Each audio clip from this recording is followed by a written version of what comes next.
galera, professor Elvidião de História com vocês. Ó, beijo no coração, Era Vargas. Acessa na TV Assembleia, TV Governo, TV Seduc, Rádio Timbira, tudo MA, conosco, para a gente poder revisar essas aulas de forma bacana em casa, estudando, anotando no caderno. Pode ser? Ó, beijo no coração, vamos começar. Era Vargas, um dos temas mais cobrados a título de Enem, a título de UEMA ou qualquer vestibular do Brasil. Ah, Elvis, mas não veio Era Vargas no último Enem. Ô, pessoal, também, né? Todos os vestibulares do Enem anteriores vieram. Então, com certeza, nós vamos ter nos próximos, porque é um dos momentos mais importantes da história do nosso país. Mas, Elvis, eu não entendo por que Vargas foi tão importante. Ora, turminha, Getúlio, ele veio fazer um rompimento de etapas, tá? Vamos lá, vamos voltar um pouquinho atrás. Eu gosto de fazer sempre nas minhas aulas uma revisão antes de começar. Antes de Getúlio assumir, ele assumiu com a Revolução de 30. Revolução de 1930. Antes dele assumir o governo, pelas oligarquias sul-rio-grandenses, quem governava o Brasil era São Paulo, Minas Gerais e os estados associados. Nós chamamos isso de política do café com leite. A política do café com leite, já corrigindo um problema que eu penso assim, as dúvidas que eu tive enquanto aluno, pode ser que meus alunos também tiveram. Então eu pensava assim, que política do café com leite era São Paulo elegia um candidato, depois Minas elegia um candidato. Está errado. São Paulo indica, Minas apoia. Minas indica, São Paulo apoia. Elvis, tem que ser um paulista ou mineiro? Não. Poderia ser um paraibano. Poderia ser um maranhense. Não teve nenhum presidente maranhense na época, mas teve vice-presidente.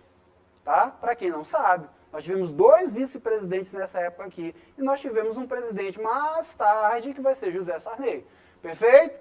Legal? Vamos aqui então.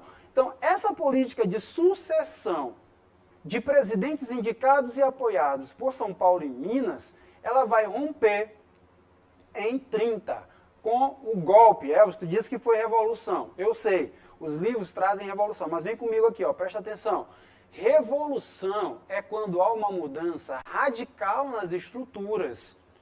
Houve mudança radical nas estruturas? Olha esse slide que apareceu aí para ti, ó. Veja só. 30, revolução. Eu coloquei um ponto de interrogação. Será que realmente é revolução, como os livros trazem? Então quer dizer que eu não posso colocar revolução lá na prova? Pode, vai vir revolução.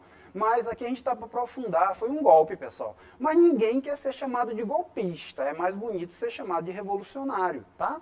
Tudo bem, ok? Mas se você for fazer uma segunda etapa da UEMA, eu ainda prefiro que você bote golpe de 1930, porque o corretor, ele é um doutor, ele é um mestre, e ele é muito criterioso na correção da questão. Na primeira etapa, está valendo. Revolução de 30, não tem problema. Perfeito? E aí, o período de Vargas. Na Era Vargas, por que Era Vargas? Porque foram 15 anos. É muito tempo, pessoal. Muito tempo de governo. Então, uma era. Ela se divide em 3 momentos. Belezinha? Lá vai, ó. Governo provisório. Veja que vai de 1930 a 34. Em 34 é criada a Constituição de Vargas. Perfeito? Aquela que na aula lá do 9º ano, vocês de ensino médio, visitem a aula do 9º ano de Revolução Industrial, que eu citei, que as mulheres passam a votar. Cuidado. Em 32 já tem o voto feminino. Em 33, a primeira mulher vota. Em 34, se torna constitucional. Entenderam? Perfeito. Beleza. Elvis, então, por que agora em 34? Porque já tem uma Constituição e já vai ter um presidente eleito. Então, se ele é eleito, já não é mais provisório. O que faz um governo provisório? Pessoal, porque aqui, vejam, ó, tem 4 anos. De provisório não tem nada. Mas provisório significa dizer que não há uma Constituição que o legalize. Podemos dizer, então, que de 30 a 34, o governo dele foi um governo ilegal, porque ele assumiu através de um golpe. Deu para entender? Ele se torna legal, constitucional, a partir da Constituição que vai o eleger. Daí ele sai de um governo provisório, que poderia ter até 10 anos, mas que não teve. E passa um governo legalizado constitucional. Pergunta, como é que isso acontece? Calma veloz, a gente vai fazer isso durante a aula. Perfeito? Não é o momento. De 34, vamos lá. Quando seria o outro governo? 34, 35, 36, 37, 38. Mas, peraí. 37, porque houve outro golpe. Getúlio, ele vai dar um golpe de novo em quem? Dele mesmo? Não, na Constituição. Aqui começa o Estado Novo. Aqui começa a ditadura de Getúlio Vargas. Ele vai conseguir convencer, por meios que a gente vai mostrar na nossa aula de hoje, o Congresso, classe média, empresários, de que o Brasil estava passando por um terror vermelho comunista. E é até interessante falar disso, porque nós vivemos um momento de polarização no Brasil, onde muita gente não sabe nem o que é comunismo, nem socialismo. Mas aí já seria uma outra aula, e a gente não tem tempo para abranger toda essa discussão. Caso seja possível, eu vou dando algumas pílulas, alguns toques, e vocês vão pesquisando. Legal? Vamos lá. Então, divulgando a ideia de uma possibilidade do Brasil ser tomado por um terror comunista, Vargas, ele consegue apoio do Congresso e dos governadores para continuar sendo presidente. Isso era ilegal, porque ele tinha que passar o cargo, não tinha essa reeleição. Se ele deu um golpe na Constituição, então é um golpe. Daí ele passa a assumir uma postura ditatorial. 37, meus amores, vamos dar uma olhadinha na história geral. 37, nós já estamos perto da Segunda Guerra Mundial. A Segunda Guerra Mundial é 39. E quem já está no poder aqui é um senhor chamado Adolf Hitler, que assumiu o governo em 33, e Benito Mussolini, que assumiu o governo em 22. Então nós temos fascismo e nazismo. Esse governo de Vargas, de 37, ele vai ter inspiração fascista. Ok. Elvis, tu está me dizendo que o governo de Vargas, o Estado Novo, que era ditatorial, era fascista? Não, ele não é fascista, mas ele tem características fascistas. Por quê? Como é que se explica isso? Porque toda ditadura tem características fascistas. Meus amores, anota essa dica do professor Elvis Jô na manga aí, ó. Vamos lá, pega o caderno. Toda ditadura tem características fascistas. Nem toda ditadura é fascista. Ou o contrário, todo governo fascista é ditatorial. Nem toda ditadura é fascista. Deu para entender agora? Perfeito? Mas Vargas vai ter membros fascistas dentro do seu governo. Um deles é Femito Miller, ok? Declaradamente fascista. Foi ele que mandou Olga Benário, se vocês se aprofundarem vão saber quem é, esposa grávida de Carlos Prestes, para Hitler, tá? E ela morreu na câmara de gás, pariu, esse é o termo certo, feio, mas é correto, no oceano. E a criança foi retornada para casa por intercessão da mãe de Carlos Prestes. Aqui é aprofundamento mesmo, isso aqui é ensino médio, vamos botar para ler. E ela viveu muitos e muitos anos, essa criança, né, que virou depois adulta, tá? Ela conseguiu viver, mas a mãe morreu na câmara de gás. Quem mandou ela para lá? Era judia, comunista, mulher, tudo que Hitler odiava. Quem mandou ela para lá? Femito Miller, com consentimento de quem? De Getúlio Vargas. Então Getúlio Vargas, pessoal, é um ícone. Se a gente perguntar para os nossos avós, vão falar muito bem, mas eu aqui não estou aqui para falar mal de ninguém, eu estou falando dos pós e contras. Vamos dar bônus a quem tem e ônus a quem tem. Ou seja, a gente vai falar de história, vai falar de ciência, de dados. O que tem de correto e o que teve de ruim, de não aceitável em todos os governos. Então vamos lá. Governo provisório, governo constitucional, ditadura, depois de 45, volta à democracia, redemocratização. Deu para entender? Agora uma última dica para passar esse slide.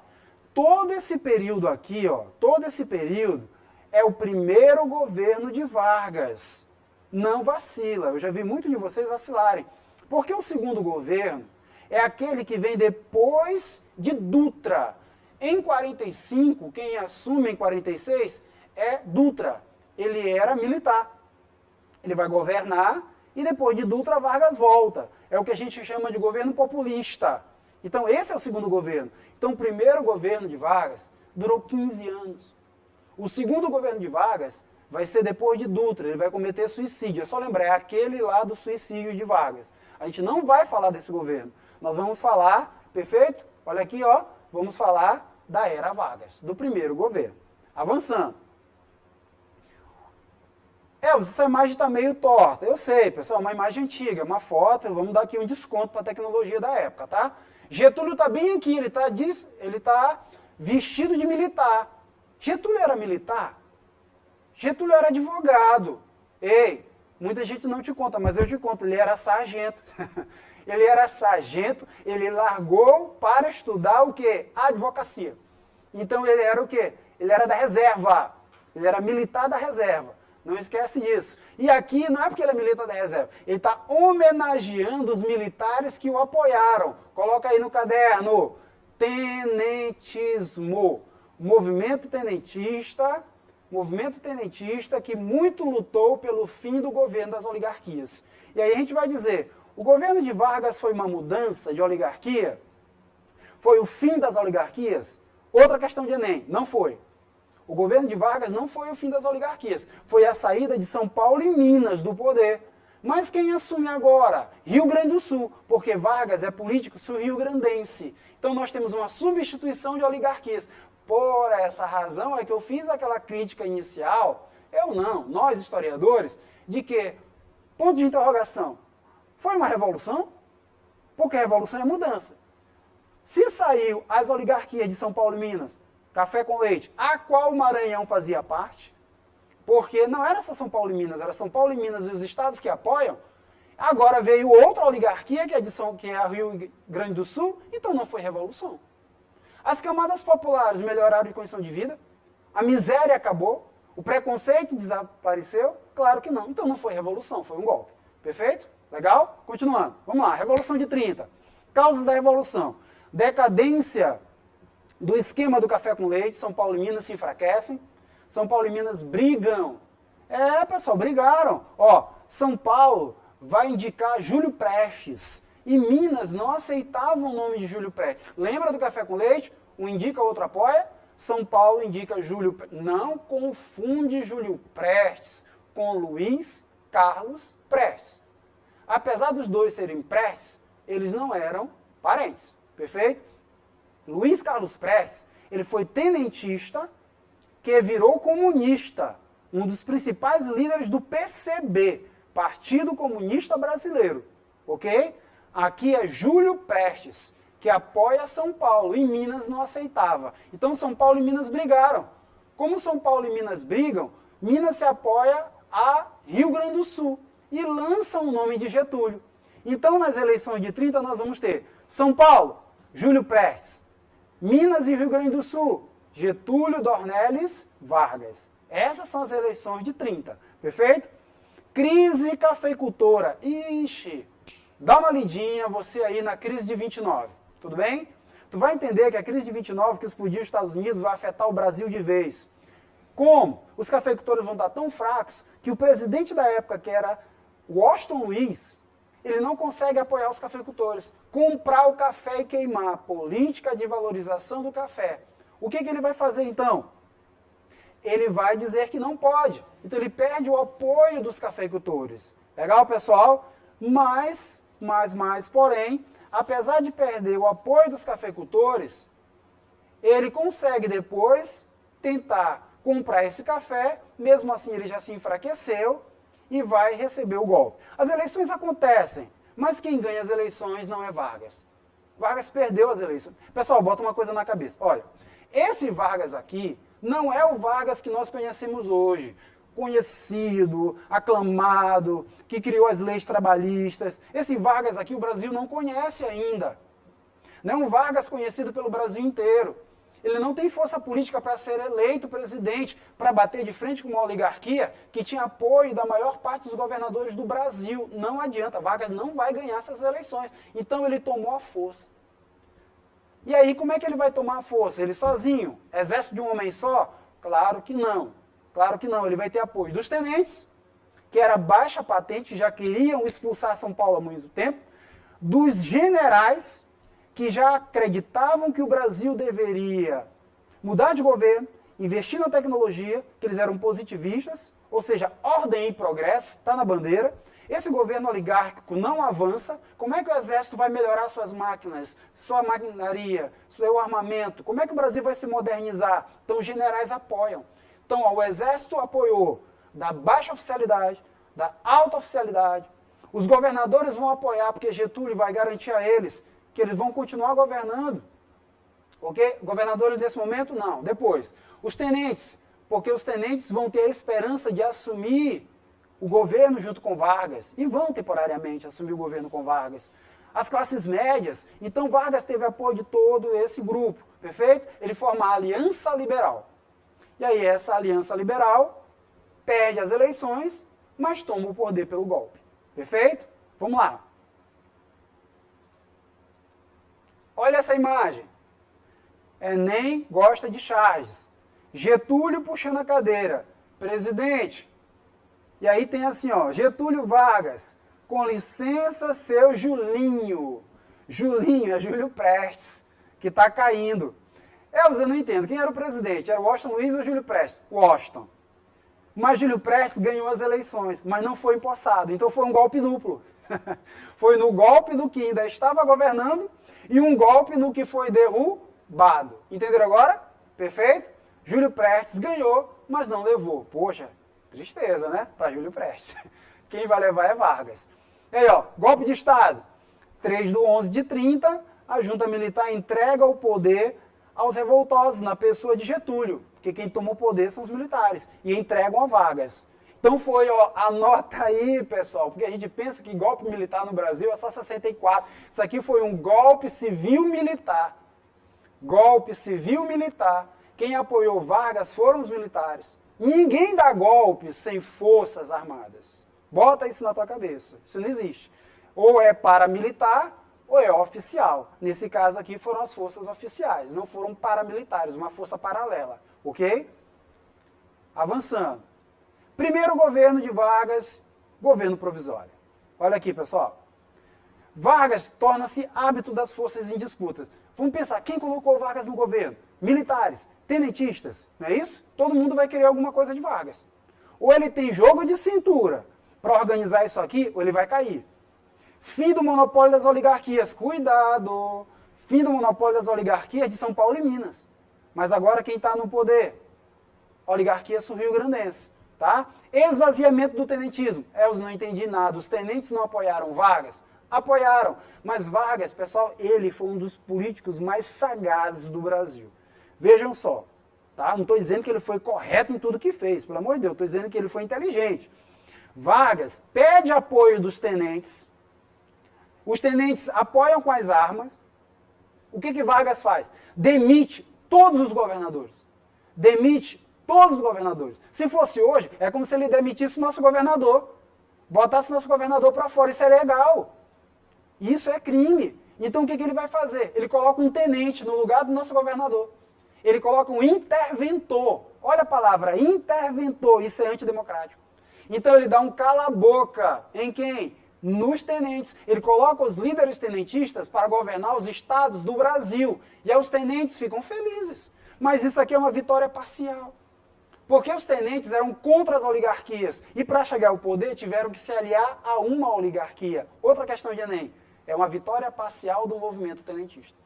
Mostra que o movimento tenentista não era forte o suficiente para tomar o governo só. E depois que eles tomaram o governo, o que acontece?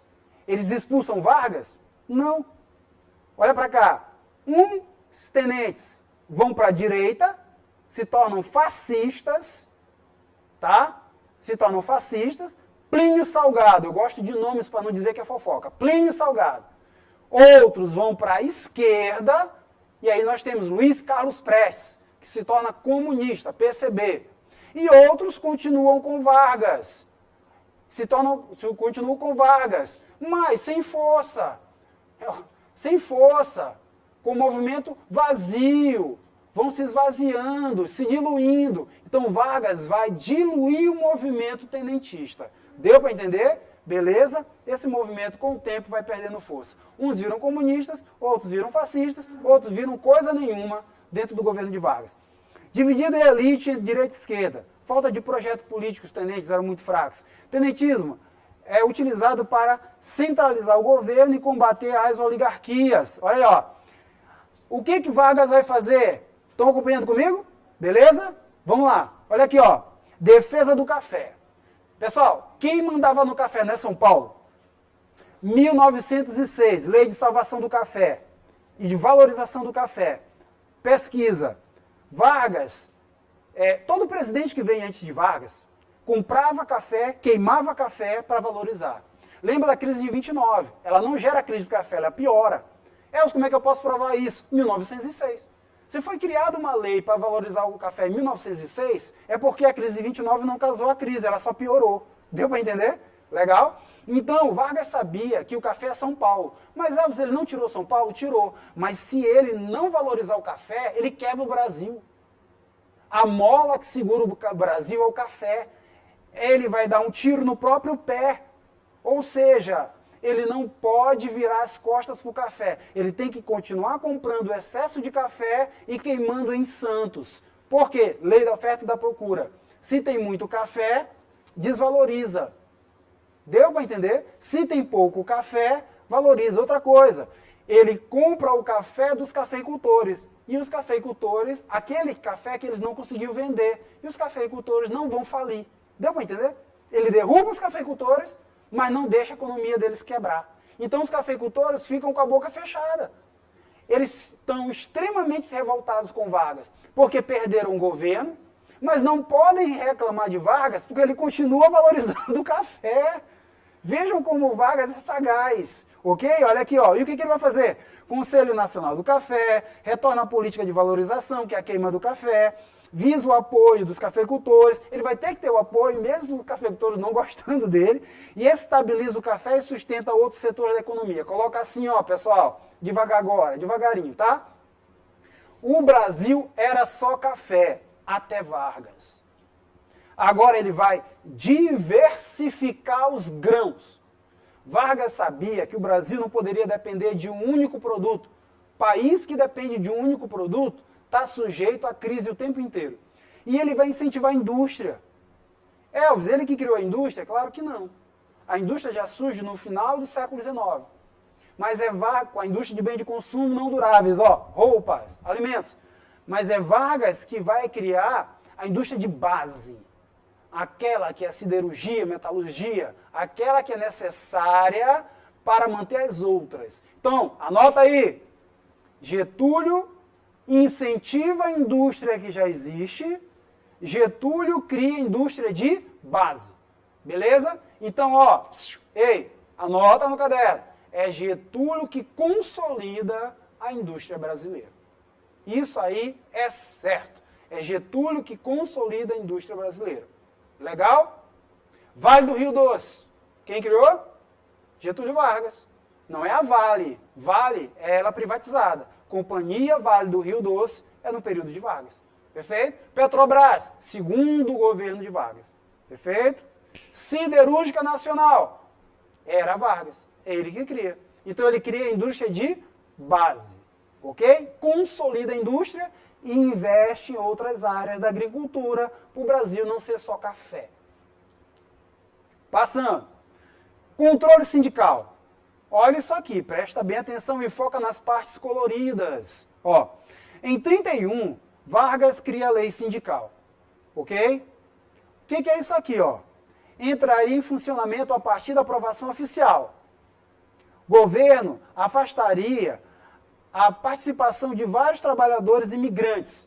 Turma, 31 ainda não é ditadura. A ditadura é 37. Mas vejam que Vargas já está interferindo dentro dos sindicatos. Como? Porque ele sabia que no Brasil tinha muitos imigrantes. Vem comigo agora, vou te testar. De onde vieram esses imigrantes? No fim do século XIX e início do século XX do Brasil? Hã? Europa. Principalmente da onde? A Alemanha, Itália, tivemos Austríacos, até libaneses vieram para cá, até chineses que na Europa. Deu para entender, pessoal? Então, tinha muitos imigrantes. Só que esses imigrantes europeus que vieram para cá, como dizia minha avó, com uma mão na frente e outra atrás, ou seja, na miséria, que vinham da guerra, fugindo da guerra, eles vinham com a esperança de quê? De trabalho. Vinham com a esperança de comprar uma terra. Vinham com a esperança de ter pelo menos onde trabalhar e ter um salário. Só que, segredo, eu vou falar baixinho, tu não vai contar para ninguém, presta atenção. Isso aqui é segredo para a tua prova. Esses imigrantes já sabiam o que era socialismo, comunismo, sindicalismo e anarquismo. Eles já sabiam o que é isso. Os brasileiros não. Então, se esses imigrantes entram nos sindicatos, eles vão bater de frente com Vargas. Eles vão fortalecer os sindicatos. E Vargas não é tolo. Ele não quer um sindicato que brigue com ele. Ele quer um sindicato que ele controle. Então, olha para cá, ó. Olha para cá, presta atenção. 2/3 dos filiados dos sindicatos deveriam ser brasileiros. Deu para entender como a falta de educação acaba com o país? Deu para entender? O brasileiro, nessa época, a maioria era analfabeta, pessoal. Diferente de hoje, certo? Mas analfabeto nem sabia escrever um nome. Então, vejam, 2/3 deveriam ser brasileiros. Por quê? Porque não iriam questionar o governo. Os imigrantes não poderiam entrar, porque apesar de pobre, ele já tinha consciência o quê? De luta operária. Lembra do ludismo? Lá da aula do 9º ano? Lembra do caxismo? Lá da aula do 9º ano? Volta lá na aula do 9º ano e assiste. Perfeito. Ok? Então vamos aqui, ó. Continuando. Nesse instante já podemos ver o interesse de controle do Estado de Vargas, junto ao trabalhador. Ele vai controlar. Ele vai dar com uma mão e vai tirar com a outra. É o que nós vamos chamar de populismo, mas sem spoiler, viu? Populismo só mais tarde. Lá vai. Novo modelo de economia. Substituição das importações, desvalorização do R$1.000. Ainda não era cruz. Real, real é só com Fernando Henrique, que era ministro na época, tá, pessoal? FHC, que era ministro de Itamar. Então aqui, nem cruzeiro, nem cruzado, era R$1.000. Chamava-se de R$1.000, ok? Então, ele desvaloriza o R$1.000. Intervenção nas indústrias leves, investimento, perdão. Ele vai investir na indústria que existe e vai criar a indústria que não existe, que é a indústria de base, ok? Outra coisa importante, ó, razões, insatisfação dos cafeicultores paulistas. Eles estão insatisfeitos? Estão, porque eles perderam poder, mas ele está investindo na economia, então eles não podem falar nada, perfeito? Insatisfação do Partido Democrático com o governo. Partido Democrático, ele era paulista. Ele foi uma parte dos paulistas que apoiaram Vargas, porque São Paulo não suportava Vargas, tá? Formava então a FUP, PD, que apoiou Vargas, mas estava insatisfeito, com o PRP, Partido Republicano Paulista, formando a Frente Única, lutando por reconstitucionalização. Nova Constituição. Lembra que o Brasil está num período de governo provisório? Não tem Constituição. Como é que um presidente vai governar sem Constituição, meu povo? Não pode. Por isso é provisório. Então, eles não podem dizer assim, ei, nós não queremos Vargas. Por quê? Porque estava dando certo o governo. Mas eles podem dizer, ei, nós queremos uma Constituição. Então, levantar uma bandeira constitucionalista, mas por trás, o que eles querem de fato é tirar Getúlio do governo. Deu para entender? E aqui nós vamos entrar num momento importante da nossa história, que é a Revolução Constitucionalista. Ó, 9/7/32, tá? Tem até novela sobre isso aí, se vocês quiserem pesquisar. 3 de maio de 32, pessoal, nós tivemos episódios, estudantes vão para as ruas, nós tivemos um jovem secundário, que nem vocês, ó, ei, que nem vocês, jovens secundaristas, Martim, Miragaia, Drauzio, Camargo. Esses jovens aqui, eles morreram, tá, nas ruas, criticando Getúlio por Constituição, pela polícia getulista. E aí vão virar o quê? Vão virar mártires, bandeira. Bandeira do movimento que era contra Getúlio. Getúlio rompe em definitivo com os tenentes.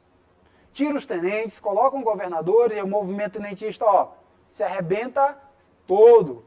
O movimento tenentista se arrebenta todo. Não houve, olha, acompanha comigo, não houve adesão do operariado. E aí a gente vai fazer o seguinte, a gente vai dar uma parada agora, vocês vão beber uma água, vão se esticar, fazer um alongamento, e a gente vai continuar aqui daqui a pouco, no outro momento, uma outra aula, viu? Beijo no coração, valeu!